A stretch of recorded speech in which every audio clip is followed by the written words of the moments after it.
오랫동안 공유하고 싶었던 이야기를 해주려고 해.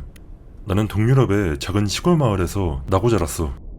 말 그대로 아무것도 없는 허허벌판에서 사방이 수킬로미터에 걸쳐 들판뿐인 그런 곳이었지. 이 이야기는 늦은 밤에 술이 떡이 된 날을 마지못해 집으로 태워줬던 택시기사가 운전 중에 들려줬던 이야기야. 택시기사가 되어봐. 일요일 밤, 봄이 한창이야. 어떤 여자애를 우리 촌동네로 태워주는 중. 한 오전 2시 언저리. 여자애를 내려주고 안전하게 아파트에 들어가는 것을 지켜봐. 내비로 돌아가는 길을 찾기 시작해. 가장 가까운 도시까지 차로 1시간 30분. 라디오는 켜져 있지 않았고 밖을 바라봐. 거리는 완전히 황량하고 개 짖는 소리와 귀뚜라미 소리만 들려. 고속도로도 텅 비어있고 이따금씩 트럭이나 과속하는 멍청이들만 보여. 고속도로에 들어와 30분쯤 운전한 후 조금 예민하고 지쳐있던 중 토끼가 길 한가운데로 뛰쳐나와. 뭐야 저건? 녀석을 치지 않기 위해 속도를 좀 줄여. 토끼가 속도를 높이고 덤불에서 무언가 나타나 토끼를 쫓아 전조등 불빛 안으로 들어와. 거대한 털 없는 좀비 같은 개. 마치 벌거벗은 거식증 환자가 네 발로 걷는 것처럼 보여. 못생긴 치와와처럼 생겼지만 크기는 사냥개만 해. 미친 추파카브라야 뭐야. 겁을 먹고 더 빠르게 운전해. 토끼는 풀밭으로 뛰어가고 개는 속도를 줄이더니 택시 쪽으로 머리를 돌려. 팔에 소름이 돋아. 개의 눈이 엄청 이상하고 푹 꺼져 있어. 마치 정면에서 바라본 티라노사우루스의 이미지 같아. 그 이상한 약쟁이 개를 지나쳐 운전해. 시속 60km. 라디오를 들으며 진정하려고 해. 불쾌한 기분이 들어. 시야 바깥쪽으로 뭔가 움직이고 있어. 오른쪽을 봐. 그 미친 개가 차 바로 옆에서 달리고 있어. 달리면서 그 개가 이쪽으로 머리를 돌려. 깜짝 놀라서 크게 비명을 질러. 핸들을 강하게 움켜잡아. 결국 개는 사라졌고 택시기사는 문명세계까지 무사히 도달해. 엄청 겁을 먹은 상태로. 익명 0801. 흥미롭네. 그 지역에 큰 개나 늑대에 대한 전설 같은 거라도 있어? 떠돌이 개들은 이 지역의 유일하게 특이한 점이야. 어떤 이유에선지 길거리에 버려진 크고 이국적인 품종들이 많아. 사실상 거의 모든 사람이 전기 충격기를 가지고 다녀. 소리만으로도 대부분의 개는 겁을 먹고 도망가거든. 거기에 너무 허황된 얘기인 것 같긴 하지만 2010년쯤에 친구가 추파카브라에 대한 이야기를 들려준 적이 있었어.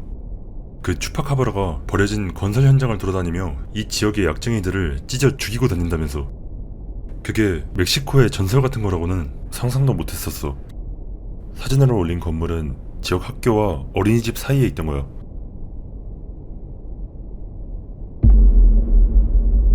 계단 아래 눈. 친구 집에 하룻밤 묵으러 간 14살의 내가 되어봐. 닌텐도를 한 다음 잠을 자려고 하던 중. 모든 불은 꺼져 있고 달빛만 비추고 있어. 오줌을 누기 위해 일어나서 살금살금 화장실로 가. 아래층에서 뭔가 소리가 들려. 분명 친구의 누나나 엄마일 거야. 새벽 2시긴 하지만. 돌아와서 침대에 들어가. 문은 열어두었어. 계단에서 소리가 들려. 문간을 바라봐. 소리가 멈춰.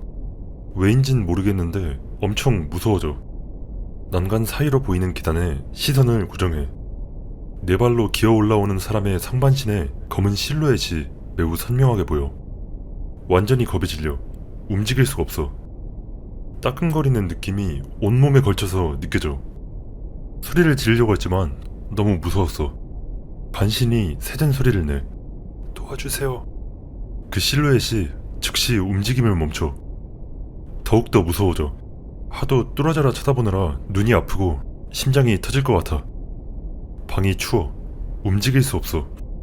친구가 2층 침대 위쪽에서 몸을 뒤척이는 소리가 들려. 딸깍. 2층 침대 위에서 손전등이 켜져. 내가 바라보던 정확히 그곳을 향해 겨눠. 그곳엔 완전히 아무것도 없어. 친구가 말해. 저거 봤어? 간신히 대답해. 응. 나도. 우리 둘 모두 20분 동안 아무 말 없이 누워있다가 일어나서 불을 켜. 어떻게 하지? 거기 누가 있었던 걸까? 모르겠어. 부모님한테 말하자. 우리 말을 믿지 않을 거야. 다음날 아무튼 친구 부모님한테 이야기해. 우리를 믿지 않았어. 3년 뒤에 내가 되어봐. 친구가 우리 집에 묵으러 왔어.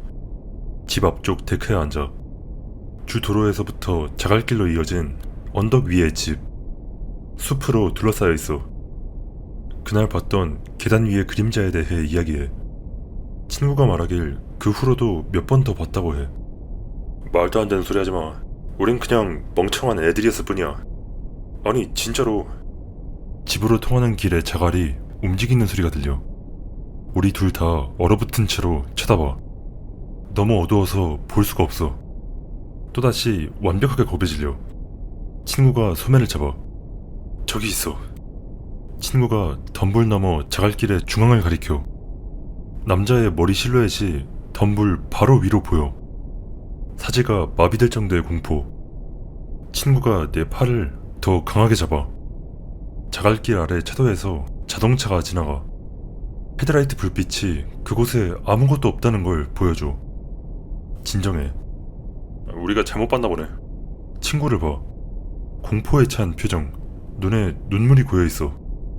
야, 괜찮아? 아니. 친구의 얼굴은 공포로 가득하고 여전히 움직이지 못해. 야, 뭐. 친구가 꽉 쥐고 있던 내 팔을 놓고 일어나려고 난간에 손을 뻗어. 우리 바로 아래에서 자갈 소리가 크게 들려와. 아래를 내려다봐. 철제 격자판으로 만들어진 계단이었어. 칠흑 같은 암흑. 우리 둘 다 다시 두려움에 얼어붙어. 말 그대로 계단에서 내 발을 들어 올리는 것조차 불가능했어. 계단 밑에서 차가운 공기가 올라오는 게 느껴져. 소름 돋치히지. 온 정신을 집중해서 내 자신을 그곳에서 빠져나가게 하려고 시도해. 다리가 수토는 되는 것처럼 느껴져. 친구가 숨을 멈춰. 나도 멈춰.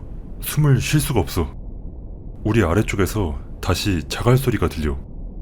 간신히 주머니에 손을 넣어 라이터를 꺼내. 어둠 속으로 라이터를 3번쯤 떨어뜨릴 뻔해. 손이 떨리고 친구가 나를 보고 안 돼 하지마 라는 듯 고개를 저어. 계단 아래 어둠 쪽으로 라이터를 내리는데 친구가 팔을 꽉 잡고 나랑 같이 아래를 뚫어져라 쳐다봐. 칙, 실패. 아무것도 보이지 않아. 칙, 실패. 안 보여. 칙, 실패. 좀 제발. 어둠 속에서 한 쌍의 반사된 빛을 보았지만 라이터 불꽃에 가려져. 친구가 뛰어오르더니 내 셔츠를 찢어져라 잡아당겨. 뛰어! 다리가 다시 움직이기 시작했고 올라가서 집 안으로 들어가. 문을 세게 닫아. 친구는 가슴을 움켜쥐고 넘어지듯이 침실로 들어가 문을 닫아. 눈을 봤어. 눈을 봤어. 눈을 봤어. 경찰에 신고해. 난 내가 정확히 눈을 봤던 건지는 모르겠는데 하지만 이제 눈을 봤던 것처럼 느껴져. 친구는 완전한 패닉 모드에 들어가. 핸드폰은 없었어. 한 96년도쯤이었거든. 방 안 유일한 전화는 유선 전화기 뿐이었어. 텅. 금속 계단의 발소리. 친구가 도와주세요 라고 소리쳐. 금속 계단의 발소리가 텅텅텅 하고 멀어져가. 10초 후 자갈이 2번 차이는 소리가 들려. 이런 미친. 방금 뭐였냐? 총을 들어. 2시간 동안 기다렸지만 아무것도 들리지 않아. 현재까지 겪어본 일 중에 가장 무서운 일이었어. 친구가 그냥 정신 나간 거일 수도 있지만 친구는 그날 밤 그 계단 아래에서 그리고 자갈길에서 무언가를 보았던 거야. 타일러 사는 소름 끼친다니까. 진짜 거짓말 안 하고 미국에서 그만큼 소름 끼치는 곳은 없을 거야.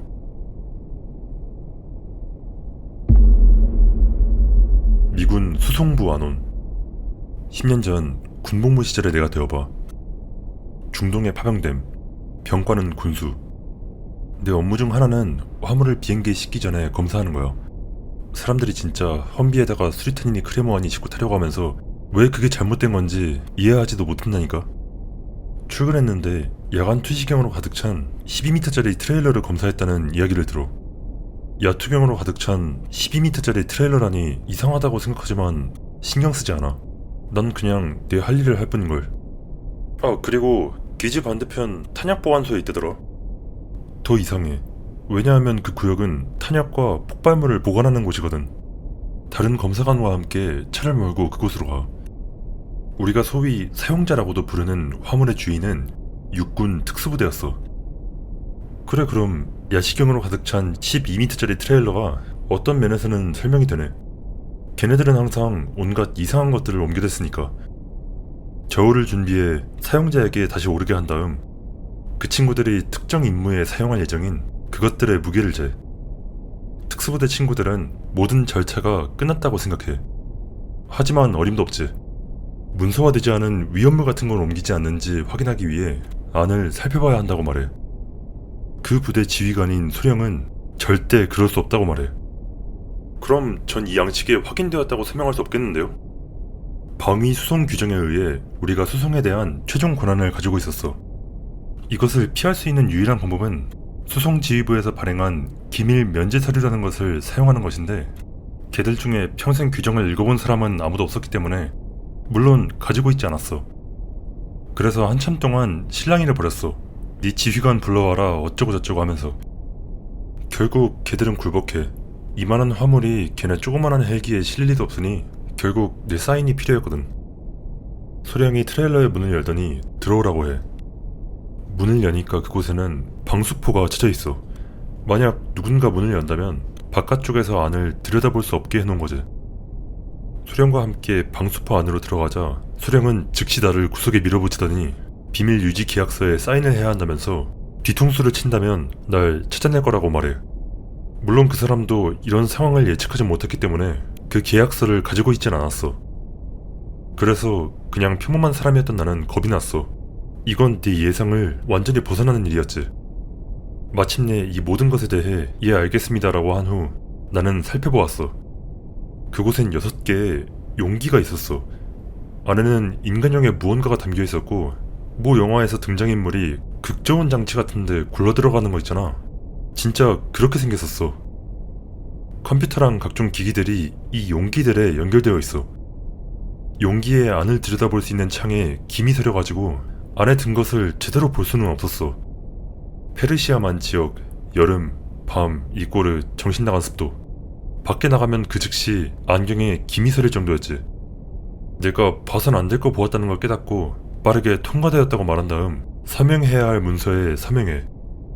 소령은 문서를 받아들더니 다시 한번 뒤통수 칠 생각하지 말라고 협박하며 곧 비밀유지 계약서를 들고 사무실에 올 거라고 이야기해. 나랑 같이 일하던 동료는 못 들어갔는데 내가 유령이라도 본 얼굴로 나온 걸 보고는 안에 뭐가 들었는지에 대해 계속 귀찮게 돼. 말할 수 없어. 그놈은 나머지 배치 기간 내내 심지어 그 후에도 계속 물어봤지. 소령이 다음날 내 사무실에 다시 나타나 자기 화물의 수송 상태를 확인하려 해. 멍청이가 기밀유지 계약서 가져오는 걸 깜빡했고 다시 날 협박한 다음 몇 시간 안에 가져오겠다고 이야기했지만 그 후로 2번 다시 그 소령을 보는 일은 없었어. 하지만 웃겼던 게 하나 있는데, 소령이 여기 와있던 동안 예상보다 늦게 적재될 거라는 통보를 받았던 거야. 아주 미치려고 하더라고. 별 소득이 없자 소령은 정부 휴대폰을 꺼내 단축번호로 어떤 장군한테 전화를 했고 그 장군이 신속하게 결국 원래 시간에 적재하게 만들어줬어. 특수부대 친구들이 나중에 나한테 말해주길, 알고 보니 이 물건은 러시아나 중국 위성의 추적을 피하기 위해 특정 시간에만 적재할 수 있었던 거야. 그 시간대가 딱 2 위성의 감시 대역에 공백이 생기는 틈이었던 거지. 그 후 난 일주일 내내 비밀유지 계약서에 사인하지 않았다고 그림자에서 그 소령이 쏜 총알이 날아오면 어쩌나 걱정하며 지냈어.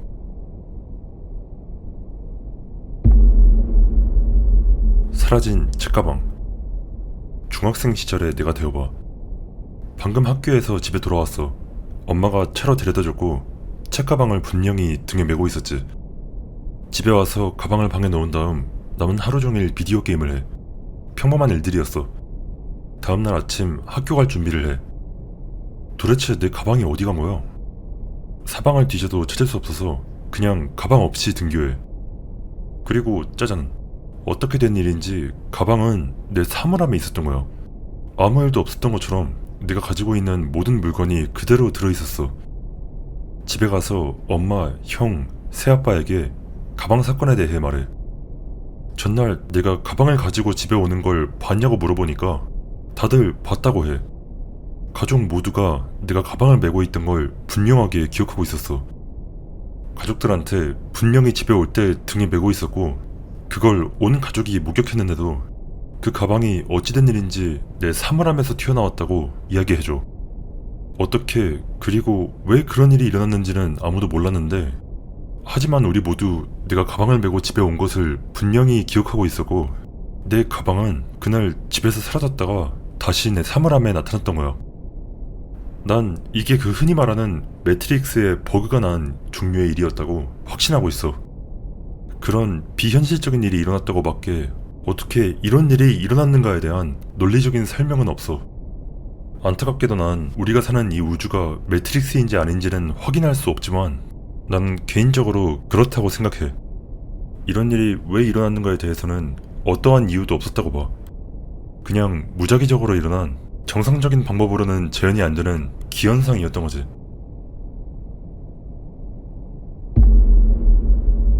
집까지 따라온. 이 이야기는 우리 집 건너편 집에 대한 이야기에서 시작해서 결국 우리 집에 대한 이야기로 이어져.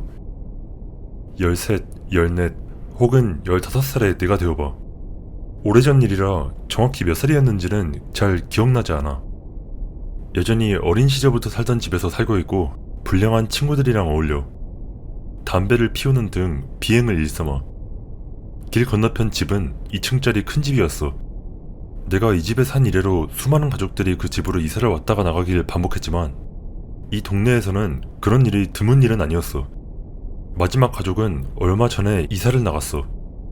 집주인과 우리 아빠는 아는 사이였는데 집을 리모델링할 예정이라고 들었기 때문에 그 집은 이 시점에서 몇 달 동안 매물로도 나오지 않은 빈집 상태였지. 새벽 2시인가 3시쯤에 현관 포치에서 느긋하게 시간을 보내고 있던 무렵 길 건너편에서 공포에 질린 비명과 고함 소리가 들려. 방금 뭐였지? PNG. 조금 겁먹었지만 무시해. 잠시 후에 비명 소리가 다시 들려. 내 친구 중 한 명, 여기선 라이언이라고 부를게. 라이언은 자기가 뭐 좀 되는 놈인 줄 알고 있었는데 건너편 집을 누군가 불법 점거하고 있거나 강간이라도 저지르고 있다고 생각하게 되었어. 확인해보고 싶다고 말하며 나와 앨런이라는 다른 친구 하나에게 같이 가보자고 말해. 난 터무니없는 이야기라고 생각했지만 친구들 앞에서 겁먹은 것처럼 보이고 싶진 않았어. 내가 주방에서 칼을 가져왔고 라이언과 앨런은 뒷마당에서 체인과 파이프를 집어와. 우리가 뭐 좀 되는 놈인 것처럼 느껴져. 하지만 길 건너기도 전에 나는 쫄아. 통금 시간이 지났으니까 난 막만 볼게. 라이언과 앨런이 그 집 차고로 이어지는 도로로 걸어 올라가. 그중 한 명이 소리쳐. 저기요! 쾅 하는 소리와 함께 짝짝거리는 소리와 휘파람 부는 소리가 동시에 들려와. 친구들이 달리기 시작해. 우린 집 안에 숨어. 친구들은 그 소리가 2층에서 나온 것처럼 들렸다고 말해. 아마도 어떤 약쟁이가 무단점거하고 있는 거라 생각하고 관여하지 않는 게 좋겠다고 결정해. 다음날 아빠한테 말했더니 아빠가 집주인에게 말해. 경찰이 와. 집주인도 와. 집 안엔 사람이나 그 어떤 것도 들어왔던 흔적은 없었어. 그때 당시는 유령이나 귀신 들린 집 같은 거에 대해 믿지 않았기 때문에 곧바로 그런 쪽으로 생각하진 않았어. 얼마 후 친구들이랑 그날과 똑같은 루틴을 돌아. 현관 포치에서 느긋하게 시간을 보내고 등등. 비명 소리가 다시 시작돼. 젠장. 다시 조사하러 가기로 해. 이번엔 나도 한번 가보기로 해. 이번에는 집 안에서 고함치는 소리가 또렷하게 들려. 앨런이 엄청 겁에 질리더니 달아나기 시작해. 무슨 일이 일어나고 있는지 전혀 몰랐던 우린 앨런을 쫓아 달려가. 앨런은 누군가가 창문을 통해서 우리를 바라보고 있었다고 주장해. 경찰에 신고해. 경찰이 와. 손전등으로 창문을 비춰보거나 하더니 들어가서 30분 정도 집을 수색하다 경찰 한 명이 밖으로 나와. 경찰들은 처음에 이상한 표정을 지었지만 그 안엔 아무도 없었다고 이야기해. 고스트 헌터스에 나온 것 같다는 농담을 하더니 조사관들을 좀 불러야 할 것 같다고 이야기해. 난 그 말에 좀 혼란스러웠어. 예, 뭐 그러게요. 친구들은 그 집이 귀신 들렸다고 확신하게 돼. 이쯤에서 언급하고 넘어가야 할 게 하나 있는데, 그 집에는 번호키로 열리는 금고 같은 게 문에 걸려 있었어. 부동산 쪽 사람들이 집 보여줄 때 열쇠 보관용으로 쓰는 그런 거 말이야. 친구들은 진 열쇠를 얻기 위해 부동산에 가짜 문의를 하기로 결정해. 그게 될 리가 없지. 근데 그게 먹힌 거야. 친구놈들은 거기에 위자보드를 가져가서 이러저러한 일들을 하고 싶어해. 나는 관여하지 않았어. 그 집에서 헛짓거리하다 걸리고 싶진 않았거든. 친구들은 결국 귀신을 불러내기 위해 인터넷에서 찾아낸 온갖 이상한 짓거리들을 전부 시도해보게 돼. 걔네 중 하나는 실제로 X에다가 스레드까지 세웠었다니까. 어느 날 밤 친구들이 우리 집 문을 두드려. 이런 늦은 시간에 도대체 누가 문을 두드리는지 몰랐던 우리 아빠는 걔네들을 거의 쏴버릴 뻔했지. 친구들이 창백한 얼굴로 들어와. 숨을 헐떡이고 있었고 라이언은 울고 있어. 난 그때 처음으로 누군가가 진정한 공포를 경험하는 걸 목격했어. 나에게 말하길 양초가 꺼졌고 라이언은 자기 의지에서 벗어난 굉장히 불길한 생각이 계속 떠오른다고 해.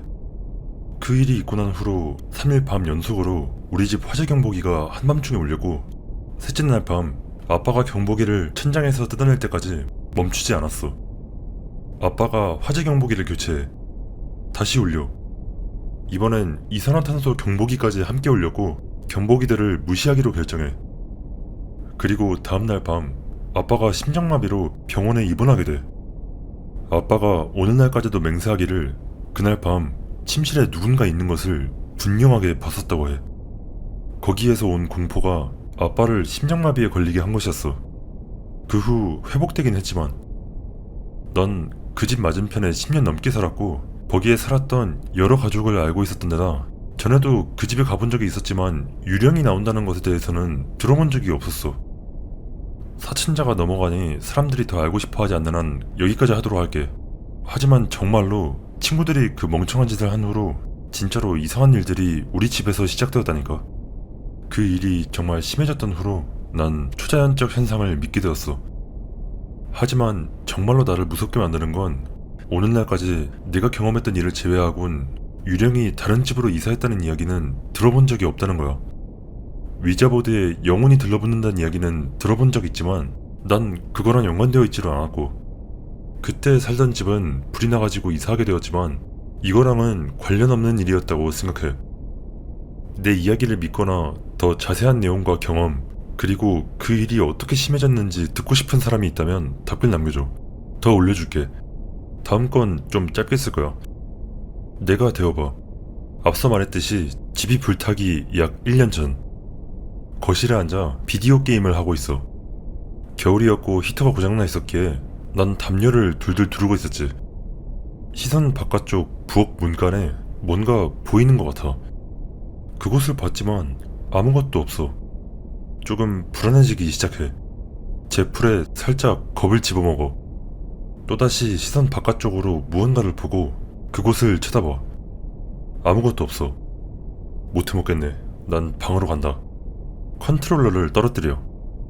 담요를 두른 상태로 끙끙대며 허리 숙여 집어.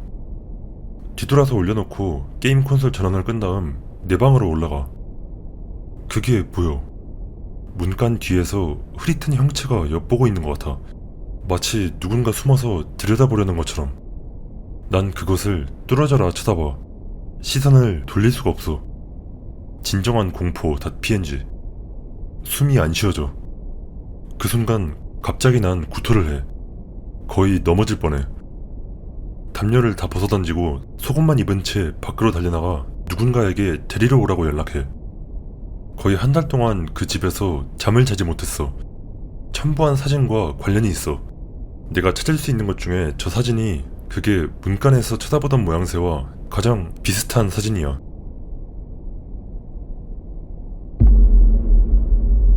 우린 똑같잖아. 난 한밤중에 하얀 극장 가면을 쓴 채 사람들 집 앞에 서 있곤 했었어. 그 시간까지 깨어있는 사람들과 눈을 마주치려고 노력하는 것 외에는 아무 말도 아무것도 하지 않았지. 가끔은 사람들의 겁먹은 표정이나 깜짝 놀라 지르는 비명소리를 듣곤 했지만 대부분의 경우 날 발견한 사람은 없었어.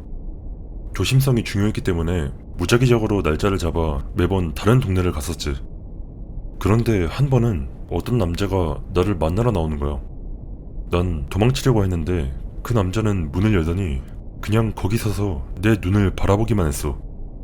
치킨 게임이 되었지만 난 굽히지 않았지. 그 남자는 내가 도망가지 않아서 기뻐하는 것 같았고 옆으로 한 발짝 비켜서서 내가 원한다면 안으로 들어오라고 손짓을 하는 거야. 그러나 그의 옷은 잠옷으로는 보이지 않았어. 머리부터 발끝까지 제대로 옷을 입고 있었어. 신발까지도. 그때 어떤 생각이 내 머리를 스쳤어. 혹시 저 사람은 이 집에 사는 사람이 아닌 게 아닐까 하는 생각이. 그래서 난 도망쳤고 집에 돌아오자마자 가면을 버려버렸어. 달리던 내 등 뒤에 대고 그 남자가 소리쳤던 말은 아직도 잊을 수가 없어. 왜 떠나는 거야? 우린 똑같잖아.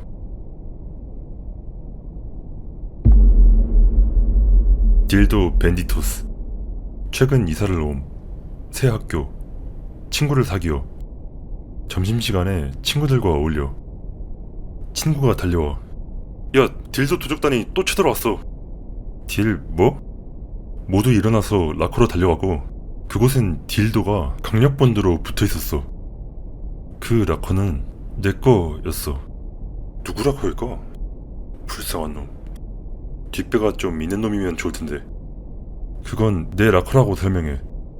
걔들은 내가 곧 죽기라도 하는 것처럼 대하기 시작해. 새로 사귄 친구들은 그날 내내 나를 피해. 너무 혼란스러워. 학교에서 집으로 걸어가다가 가면과 솜브레로를 쓴 새 아이들에게 습격당해.